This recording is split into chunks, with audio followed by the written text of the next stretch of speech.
Sekarang saya mau membongkar sosok-sosok jaringan-jaringan di kejaksaan. Alvin Lim saat ini sedang hangat diperbincangkan karena pernyataannya yang menyebut jaksaan sebagai sarang mafia. Pernyataan ini disampaikan Alvin Lim di kanal media sosial miliknya sejak tahun 2022. Atas unggahannya itu, Alvin Lim dilaporkan ke polisi dan akhirnya pada Rabu 30 Agustus 2023 ditetapkan sebagai tersangka ujaran kebencian. Sedang berada di tahanan. Tahanan? Tahanan. Dan dalam kondisi gagal ginjal, sakit kronis. Kesehatannya udah, ya dia udah muntah-muntah setiap hari, terus udah lemes, apalagi harus seminggu 3 kali cuci darah. Jadi pasti lemes, kelayangan, terus kakinya juga udah mulai kurus, ya udah sakit parah sih, fatal. Dokter bahkan sampai bilang probabilitas hidup 2 tahun.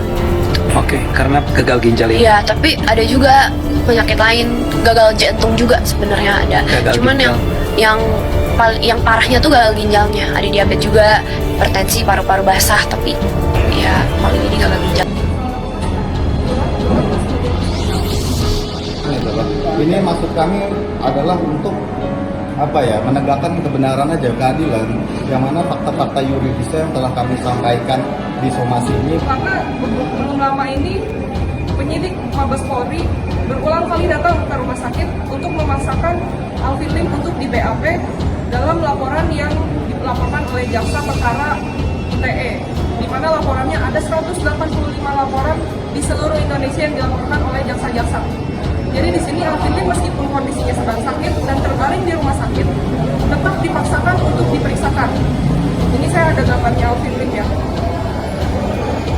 Di sini benar-benar Alvin Lim sedang sakit dan sedang transfusi darah waktu itu, tapi masih didatangin oleh penyidik Mabes karena penyidik Mabes mau periksa sendiri.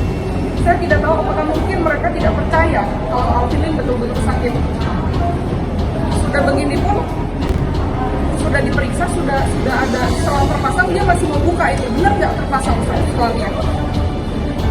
Alat tensi sudah terpasang di mesin, dokternya masih mau periksa tensi sendiri, padahal sudah ada di layar tensinya 203. Dia mau periksa sendiri, akhirnya tensi 210. Dokternya sendiri yang bilang iya, ini sakit. Tapi anehnya, masih juga dianggap tidak berhalangan. Padahal selama dokter periksa itu, kan Alvin Lim berusaha menjelaskan penyakitnya. Itu tidak ada 30 menit dia ngomong, nafasnya sudah sesak. Seorang anak muda, 16 tahun, bernama Kate Victoria Lim, Iya, atau KT. Kate aja Pak. Karena tapi di sekolah kamu dipanggilnya KT. Iya, gak tahu mungkin karena tersusah kali manggil Kate, jadi banyak Kate. Ya, jadi buat para penonton yang mungkin bertanya-tanya kenapa saya mengundang anak semuda ini adalah karena begini. Kate ini mengejutkan ketika dia menantang Kapolri. Betul ya? Kapolri untuk berdebat. Iya. Tapi tentangnya ini yang penting. Kate ini mengajak Kapolri berdebat tentang kasus hukum yang menjerat ayahnya Alvin Lim. Ya, kalau Anda masih ingat, Alvin Lim ini adalah salah seorang lawyer, advokat yang sangat kritis, bersuara sangat keras tentang banyak hal, tentang ketidakadilan, dan barangkali karena justru perjuangan beliau ini, dia mengalami kesulitan sekarang. Ya, ayah dari Kate ini, Alvin Lim ini sekarang sedang berada di mana kira-kira? Tolong ceritakan kepada kami. Sedang berada di tahanan. Tahanan? Tahanan. Dan dalam kondisi gagal ginjal, sakit kronis. Kesehatannya udah, ya dia udah muntah-muntah setiap hari, terus udah lemes, apalagi harus seminggu 3 kali cuci darah. Jadi pasti lemes, kelayangan, terus kakinya juga udah mulai kurus, ya udah sakit parah sih, fatal. Dokter bahkan sampai bilang probabilitas hidup 2 tahun. Oke, karena gagal ginjal ini. Iya, tapi ada juga penyakit lain, gagal jantung juga sebenarnya ada. Cuman yang parahnya tuh gagal ginjalnya. Ada diabetes juga, hipertensi, paru-paru basah, tapi ya paling ini gagal ginjal. Oke. Nah, itu di tahanan atau di rumah sakit? Di rumah sakit, tapi yang buat tahanan. Oke. Jadi ada rumah sakit khusus buat tahanan. Tahanan, iya. Beliau sekarang ada di sana. Iya. Sudah berapa lama ayahmu itu ada di rumah sakit? Sudah lebih dari 6 bulan gitu?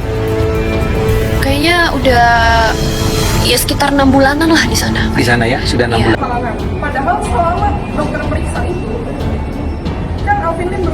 menjelaskan penyakitnya. Itu tidak ada 30 menit yang ngomong, nafasnya sudah sesak. Ya, sudah ngos-ngosan. Perkenalkan, saya Rizky Permana dari LG Indonesia Law Firm. Saya ditunjuk sebagai kuasa hukum daripada Pak Alvin ya. Yang saya sayangkan adalah di proses flow dalam penanganan kasus Pak Alvin ini ya, yang sangat bertentangan dengan hukum acara di Indonesia. Jelas saya lihat betul ya, Alvin Lim itu sedang sakit keras ya. Tadi yang sudah dijelaskan oleh istrinya Pak Alvin, Ibu Biorici, keadaan itu tidak direkayasa dan itu dibuktikan dengan bukti otentik, yaitu resum medis dari RS Pengayuman dan RS apa? Ya, RSCM Kencana, Pengayuman dan apa? Semua dokter bilang itu juga sudah dibuktikan.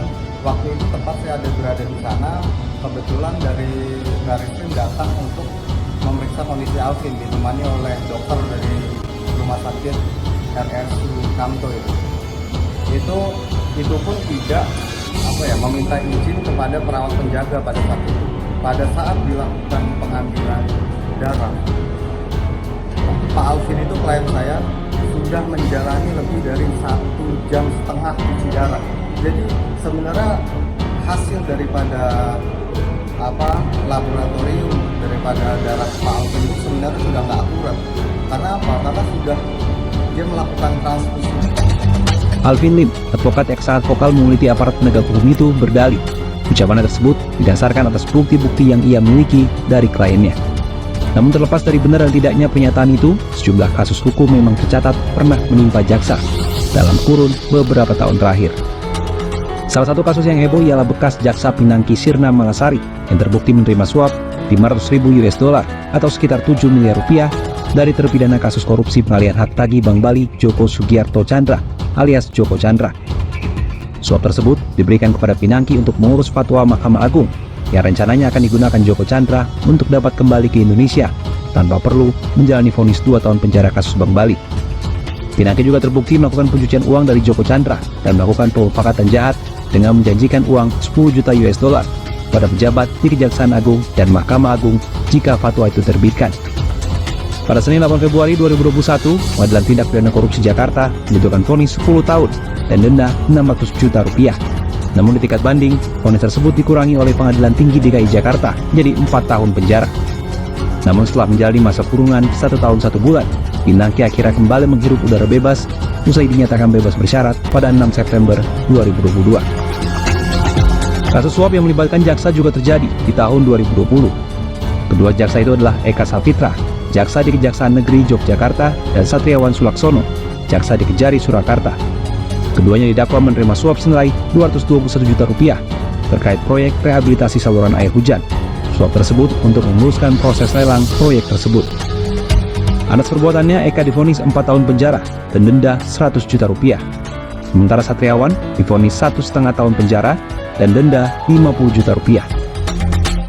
Kemudian pada Juni 2019, KPK menangkap Asisten Tindak Pidana Umum di Kejaksaan Tinggi DKI Jakarta, Agus Winoto, atas dugaan manipulasi penanganan perkara. Agus Winoto divonis 5 tahun penjara serta denda $200 juta, subsidiar 3 bulan kurungan oleh Majelis Hakim Pengadilan Tindak Pidana Korupsi Jakarta pada Senin 24 Februari 2020. Agus dinyatakan terbukti menerima suap $200 juta dari pengusaha sekaligus pihak yang berperkara bernama Sandy Perico, yang pengacaranya Alvin Suherman. Suap itu dimaksudkan agar Agus menurunkan rencana tuntutan perkara yang melibatkan pihak Sandy Perico dan koleganya Haris Wanda, serta Raymond Warung selaku pendiri Caza Trade Ltd. Kasus permainan hukum yang melibatkan jaksa tadi hanya sebagian kecil yang menimpa kejaksaan sebagai institusi penegakan hukum. Di sisi lain, Kejaksaan Agung juga memperlihatkan kinerjanya yang berani membongkar kasus-kasus besar seperti korupsi BTS Kominfo yang merugikan keuangan negara $8,32 triliun, kasus izin lahan perkebunan sawit PT Dulta Palma Group dengan terdakwa Surya Darmadi dengan nilai kerugian mencapai $86,5 triliun, serta banyak kasus lainnya. Masyarakat memiliki harapan besar kepada kejaksaan.